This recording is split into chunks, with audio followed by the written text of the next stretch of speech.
Alright, I am back. I completely apologize for not posting for the last 2 weeks. It has been a crazy last 2 weeks. I was at camp, and at camp I ended up getting a concussion, which left me with a little bit of a headache for a few days. And then right after healing from that, I immediately jumped into a brand new job that I just got. So I have been super busy, not a ton of time to film, but I finally have found a good schedule to try and get back on a filming routine. And what better time, because man oh man, the topic we're talking about today, the return of the OTC, original Tribal Chief Roman Reigns. He returned at SummerSlam 2024 in the main event between Cody Rhodes and Solo Sikoa, which was the undisputed championship match in Bloodline Rules. Now this return sets up a lot. It initially will set up the feud between Roman and Solo, but I think later down the line, this is going to set up a much bigger feud heading into WrestleMania 40.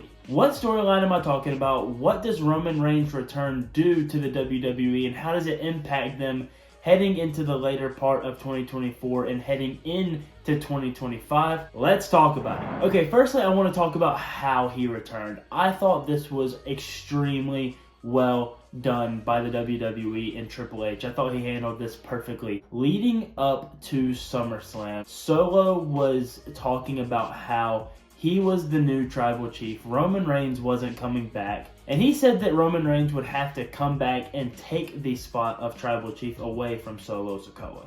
And I love how the storyline progressively went from Solo just filling in for Roman. Whenever Roman came back, Solo would step down again, all the way into Solo did not want Roman back. He didn't expect Roman to come back, and if Roman Reigns did want to come back, he would have to take that spot from Solo. Because if you remember post-WrestleMania, Solo was more along the lines of saying he was just filling in for Roman Reigns. He was telling Paul Heyman, like, oh yeah, these are just things that Roman Reigns told me to do.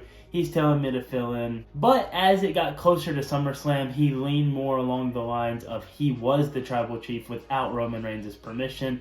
Paul Heyman put his foot down saying that Solo was not his Tribal Chief. That led Solo to putting Paul Heyman through a table, which that whole segment was absolutely insane. But all this culminated at the Bloodline Rules match between Cody Rhodes and Solo Sikoa. It got to where the Tongan brothers came out, and Randy Orton and Kevin Owens took them out. Jacob Fatu would come out, hit Cody Rhodes, put him through the table, and then they attempted to pin Cody, and Cody kicked out. Now, it looks like that Jacob Fatu might have actually injured himself, as he was selling a leg injury, what seemed to be pretty serious. But after this, Jacob Fatu was down and outside the ring with an injury. Cody hit Solo with, might have been a Cody cutter, I think, a disaster kick, something along those lines, and then both men were down. Roman Reigns' music, the music that he had at WrestleMania 40, which to me was perfect. I love this new theme song for Roman Reigns. I don't know if it'll be the permanent theme song, but I love it. The only problem I have with it is it's a little too long. If they can find a way to shorten it a little bit for at times, then I think it's perfect. And man, this guy just has aura for days. The most aura in the WWE. He instantly commanded that audience. He was the big deal in the room. It wasn't Solo, it wasn't Cody, it was Roman. And on commentary, they were like, so what is he here for? And Corey Graves goes, he's here for the man that took his title at WrestleMania. But Pat McAfee goes, I don't know, he could be here for Solo Sikoa. And they did a good job of really mixing it up, because they didn't instantly be like, oh, he's coming to get Solo, because the other man was the man that took his title at WrestleMania. But indeed, Roman slid into the ring, hit Solo Sikoa with the Superman punch, and his intentions were clear. Sure, I bet he wants the WWE Championship later down the line, but right now, he is here to deal with his family. So SummerSlam closes, Cody's still the champion. Where does this leave Roman? I think he's going to end up feuding with Solo for a little while. They might have a match at Bad Blood, something like that. And then this will lead to Survivor Series War Games, where I think Roman's going to end up recruiting Jay, Jimmy, and Sammy, and they will fight the team of Solo, Jacob Fatu, and the Tongans.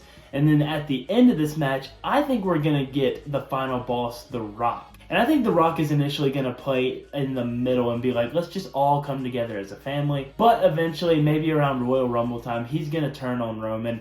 And I think this is all leading to Roman Reigns versus The Rock at WrestleMania 41 in Las Vegas. And that is the money match. So yeah, that is what I think Roman Reigns' return is doing to set up throughout the rest of the year, all the way up until WrestleMania. I hope that he makes a good amount of appearances. I hope he's not just a once-a-month kind of guy, because that's just not going to develop the storyline if he does that. But nonetheless, I'm hyped to see Roman Reigns back. I think he's going to be playing a little bit of an anti-hero character. He's not going to be a heel, but I don't think he's going to be a full-on babyface. I think he's just going to be there to really set his family in line. He's not going to be a real babyface. He'll get cheered by the crowd, but I don't think he's going to be the babyface the same way John Cena was a babyface, or the same way Cody Rhodes is a babyface. And that's just going to set up a ton of phenomenal matches. I think you'll have one-on-ones with Solo, one-on-ones with Jacob Fatu, eventually a one-on-one with